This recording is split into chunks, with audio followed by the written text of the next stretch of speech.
한번 따라해보세요. 사랑과 나눔의 성탄. 사랑과 나눔의 성탄.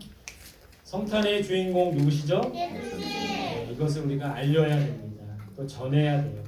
예수님께서 성탄의 주인공이신데 제가 얼마 전에 그 성탄에 대한 영화를 봤거든요. 예수님이 안 나오더라고요. 산타클로스가 주인이고 선물이 주인이고 파티가 주인공이더라고요. 여러분, 이 세상의 많은 영화 속에, 노래 속에, 또 캐롤 속에 예수님이 없는 성탄을 보내고 있다는 거예요. 우리는 성탄의 주인공이 예수님인 것을 알고 온 세상에 전해야 됩니다. 오늘 예배 드리고 나면 전해야 돼요. 예수님이 성탄의 주인공입니다. 전해야 됩니다.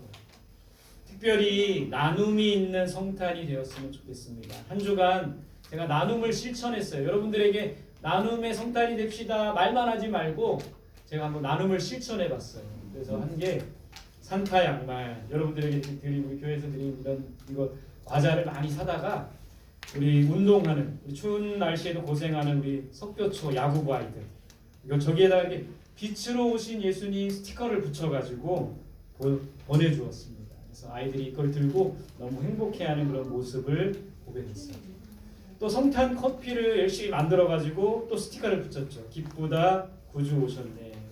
우리 야구부 감독님, 코치님들, 또 우리 이웃들에게 또 커피를 또 나누어 줬습니다. 잘했나요? 네. 근데 그들에게 정말 알리고 싶었어요. 뭘 알고 싶었냐? 예수님이 오신 목적과 이유, 성탄의 주인공이 예수님인 것을 알리고 싶었다는 겁니다.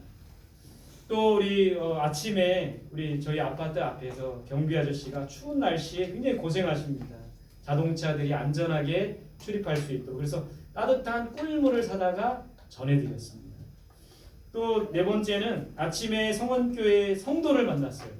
우리 중학생이고 남자고 축구 선수예요. 그래서 이 성도를 만나서 초코의 몽을 사줬습니다. 친구들하고 함께 등교한다고 그래서 4개를 사줬어요. 그래서 이런 나눔이 있는 성탄. 근데 이렇게 나누었더니 저에게 기쁨이 오더라고요. 저에게 행복이 오더라고요. 바로 나눔이란 그런 겁니다. 여러분, 성경에 보면 나누면 더 풍족해진다고 했어요.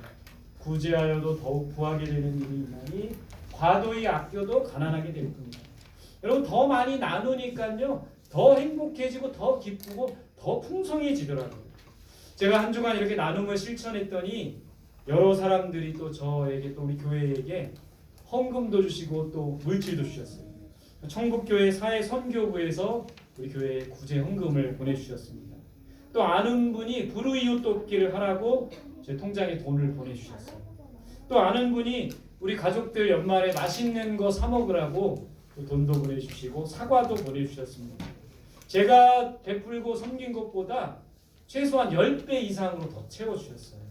여러분, 이렇게 나누면 더 풍족해지는 거예요. 한번 따라해 볼까요? 나누면 더 풍족해진다. 더 풍족해진다. 찬양 중에 이런 찬양이 있습니다. 사랑의 나눔 있는 곳에 하나님께서 계신다. 사랑과 나눔이 있는 곳에 하나님이 계신 거예요. 여러분, 이 자리에 하나님이 계실 줄 확신합니다. 왜냐하면 우리 안에 나눔이 있고 사랑이 있기 때문에. 예수님은 이 땅에 사랑으로 오신 분이에요. 지난주에는 말씀으로 오셨다고 했는데 사랑으로 오셨어요. 사랑으로 이 땅에 태어나십니다. 하나님의 사랑으로 이 땅에 태어나셨어요. 하나님이 세상을 이처럼 사랑하사 독생자를 주셨으니 우리를 사랑하셔서 독생자 예수를 보내주신 거예요. 예수님은 사랑 속에서 자라나셨습니다. 부모님의 사랑 속에서, 하나님의 사랑 속에서 자라나신 거예요. 누가복음 2장 52절 같이 볼까요? 시작. 예수는 지혜와 키가 자라가며 하나님과 사람에게 더욱 사랑스러워 가시더라. 예수님은 자랄수록 하나님과 사람에게 사랑받는 자녀로 자라셨습니다. 여러분, 하나님께 사랑을 받는 게 중요해요. 사람들에게 사랑받는 것이 중요합니다. 그래서 신앙생활 잘하는 것은 하나님의 사랑을 받고 사람들에게 사랑받는 게 바로 신앙생활 잘하는 방법이에요. 또 신앙생활 잘하는 방법은 하나님을 사랑하고 이웃을 사랑하는 것이 신앙생활 잘하는 방법이라는 겁니다. 예수님은 사람들을 사랑하셨어요. 제자들을 사랑하셨습니다. 가난한 자, 연약한 자, 병든 자를 사랑하셨어요. 원수도 사랑하셨습니다. 요한복음 13장 1절입니다. 시작. 유월절 전에 예수께서 자기가 세상을 떠나 아버지께로 돌아가실 때에 이른 줄 아시고 세상에 있는 자기 사람들을 사랑하시되 끝까지 사랑하시니라. 자기 사람들을 어떻게 사랑하셨다고요? 여기서 말하는 자기 사람들은 공동성경 번역에 보면 자기 제자들이라고 했어요. 그러니까 예수님께서는 예수님의 제자들을 끝까지 사랑하셨습니다. 제자들이 어떻게 했습니까? 나중에 예수님 십자가에서 로마 군병들에 잡혀가실 때 십자가를 지실 때 제자들이 어떻게 했죠? 예수님을 배반합니다. 예수님을 버리고 도망갔어요. 그런 제자들을 끝까지 사랑하셨던 것이 예수님이세요. 여러분, 우리가 사랑을 실천하되 끝까지 해야 됩니다. 한 번, 두 번 해보고 포기하지 말고 끝까지 사랑할 수 있어야 돼요. 원수를 끝까지 사랑해야 돼요. 이웃을 끝까지 사랑해야 됩니다. 가족들을 끝까지 사랑해야 돼요. 끝까지 사랑하시는 그 예수님의 모습을 본받는 우리들이 되기를 바랍니다. 여러분, 예수님은 사랑으로 오셨고 사랑으로 자라셨고 사랑으로 죽으셨어요. 바로 십자가가 하나님의 사랑입니다. 사랑 때문에 죽으신 것입니다. 우리를 사랑해서 우리를 구원하기 위해서 십자가에 죽으신 거예요. 갈라디아서 2장 20절 시작. 나를 사랑하사 나를 위하여 자기 자신을 버리신 하나님의 아들을 믿는 믿음 안에서 사는 것입니다. 우리를 사랑하셔서 십자가에 죽으신 겁니다. 자기 몸을 버리셨어요. 사랑으로 죽으신 겁니다. 마지막으로 예수님은 사랑으로 부활하셨습니다. 죽음의 권세를 이기셨어요.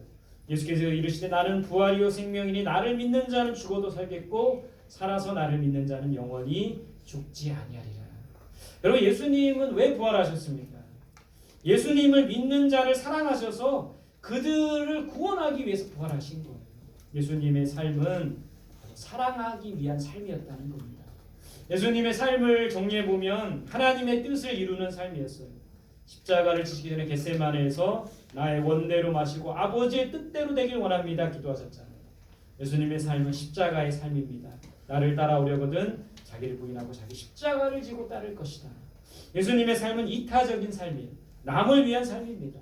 선한 사마리아인 이야기 잘 알죠. 남을 위해서 희생하며 헌신하는 삶이 바로 예수님의 삶이에요. 예수님의 삶은 나눔과 섬김의 삶입니다. 여기 있는 글 너무나 좋아요. 얼마나 많이 주었는지가 아니라 주는 행위 속에 얼마나 많은 사랑이 담겨 있는지가 중요하다. 마더 테레사가 한 말이거든요. 얼마나 우리가 많은 것을 주었느냐, 그거보다는 그 속에 얼마나 많은 사랑이 있는가가 중요한 거예요. 100만 원을 기부하면 뭐합니까? 1억을 기부하면 뭐합니까? 그 속에 사랑이 없으면 아무런 의미가 없다는 것이죠. 오늘 말씀 같이 한번 다시 읽어봅시다. 시작. 범사에 여러분에게 모범을 보여준 바와 같이 수고하여 약한 사람들을 돕고 또 주 예수께서 친히 말씀하신 바 주는 것이 받는 것보다 복이 있다 하심을 기억하여야 할지니라. 예수님이 친히 말씀하신 거예요. 받는 것보다 주는 것이 복이 있대요. 받으려 하지 말고 주라고 하셨습니다. 예수님은 모범을 보여주셨어요. 섬김의 봄, 나눔의 봄, 사랑의 봄을 보여주셨습니다. 약한 자를 도와주셨어요. 주는 것이 받는 것보다 복이 있다 말씀하실 뿐만 아니라 실천하셨습니다. 나누며 섬기며 사셨어요. 우리 그리스도인들은 나누며 섬기며 베풀며 살아야 됩니다. 양보하는 삶, 나누는 삶, 베푸는 삶, 섬김의 삶이 되어야 된다는 거예요. 여러분, 우리가 하나님을 믿으면 하나님께서 우리에게 복을 주시죠. 우리에게 복 주시는 이유가 뭡니까? 갈라디아서 3장 14절 시작. 이는 그리스도 예수 안에서 아브라함의 복이 이방인에게 미치게 하고 또 우리로 하여금 믿음으로 말미암아 성령의 약속을 받게 하려 함이라. 복을 주시는 이유가 있습니다. 아브라함이 복을 주셨던 이유가 있어요. 그 첫 번째는 복이 이방인들에게 미치게 하기 위해서 복을 주시는 거예요. 우리에게 복 주시는 이유는 나만 누리기 위함이 아닙니다. 이 복을 나누기 위함인 거예요. 여러분, 기부천사란 말 있죠. 여러분, 영원한 기부천사도 알아요? 야구선수 중에 영원한 기부천사가 있대요. 영원을 한 거예요. 영원. 기부천사인데 영원을 한 기부천사가 있더라고요. 여러분, 우리에게 주신 복은 나누기 위해서 주시는 겁니다. 그래서 우리는 복의 통로가 되어야 돼요. 하나님께서 우리에게 주시는 복을 세상에 흘러보낼 수 있는 사람이 되어야 됩니다. 우리는 복의 통로가 되어야 됩니다. 복을 나누는 사람이 되어야 돼요. 두 번째, 복을 주시는 이유는 성령의 약속을 받기 위해서라고 했어요. 성령의 약속이 뭡니까? 사도행전 1장 8절 시작. 오직 성령이 너희에게 임하시면 너희가 권능을 받고 예루살렘과 온 유대와 사마리아와 땅끝까지 이르러 내 증인이 되리라 하시니라. 여러분, 성령의 약속은 복음의 증인이 되는 겁니다. 우리가 복음의 증인이 되는 거예요. 우리에게 주신 복은 복음 전파를 위해서 사용해 주신 겁니다. 왜 우리에게 복 주십니까? 우리가 받은 복을, 물질의 복, 건강의 복, 우리가 많은 수많은 복을 가지고 복음 전파하는 일을 감당해야 되는 거예요. 그것을 위해서 우리에게 복을 주시는 겁니다. 우리에게 복을 주신 것으로 전도하는 일에 힘써야 돼요. 우리의 물질과 시간과 재능을 전도하는 일에 힘써야 돼요. 선교하는 일에 힘써야 됩니다. 복음을 알지 못하는 저 많은 사람들에게 복음 전하는 일에 우리의 복을 사용할 수 있어야 돼요. 구제하는 일에 사용해야 됩니다. 특별히 가난한 자를 돕는 일에 우리의 복과 우리의 재능과 우리의 모든 것을 사용할 수 있어야 되는 거예요. 그것이 바로 하나님께서 우리에게 복 주시는 이유입니다. 여러분, 복 주시는 이유는 복의 통로가 되기 위함이에요. 복음의 증인이 되기 위함이에요. 이게 바로 복의 통로성이고 복의 선교성이라는 겁니다. 이런 삶이 바로 복을 주시는 이유이고 나눔과 섬김의 삶이라는 거예요. 성탄을 맞이해서 우리가 예수님처럼 나눔과 섬김의 삶을 실천해야 되는 겁니다. 그것 때문에 우리에게 복 주시는 거예요. 나만 잘 먹고 잘 살고, 나만 누리고, 나만 해외여행 가고, 나만 좋은 차 타고, 나만 좋은 집에 살기 위해서 우리에게 복 주시는 것이 아니라 나누고 섬기기 위해서, 복의 통로가 되기 위해서, 복음의 증인이 되기 위해서 바로 우리에게 복 주신다는 것을 기억해야 됩니다. 마지막 결론입니다. 나눔과 섬김의 삶을 위해서는 어떻게 해야 됩니까? 첫 번째, 따라합시다. 예수님을 본받아야 한다. 섬김의 본, 나눔의 본, 사랑의 본을 보여주신 예수님을 본받아야 돼요. 그런 나눔과 섬김의 삶을 살 수 있기를 바랍니다. 두 번째, 따라합시다. 예수님과 하나 되어야 한다. 우리가 예수님 안에 거하고 예수님께서 우리 안에 거하실 때, 포도나무요 가지가 될 때, 온전한 연합을 이룰 때, 온전히 하나 될 때, 우리 안에 예수의 향기가 나타날 때 나눔과 섬김의 삶을 살 수가 있는 거예요. 우리는 예수님과 하나 되기를 힘써야 됩니다. 마지막 세 번째, 따라합시다. 예수님을 전해야 한다. 무엇보다 우리가 힘써야 될 것은 복음을 나누는 겁니다. 나눔과 섬김의 목적은 복음이신 예수 그리스도를 전하기 위함입니다. 우리에게 복을 주실수록, 우리에게 재능을 주실수록, 우리에게 물질을 주실수록 그것으로 복음 전파가 이루어질 수 있도록 전도하는 일에 힘쓰고, 선교하는 일에 힘쓰고, 구제하는 일에 힘써야 된다는 거예요. 그것이 바로 예수님과 같이 그런 삶인 것을 믿고 그렇게 살아가는 우리 성원교회 성도들이 되시기를 간절히 소망합니다. 여러분, 하나님께 받은 복을 나누며 사랑이신 예수님을 본받는 성탄이 되어야 돼요. 사랑과 나눔이 있는 성탄이 되시기를 간절히 소망합니다. 할렐루야.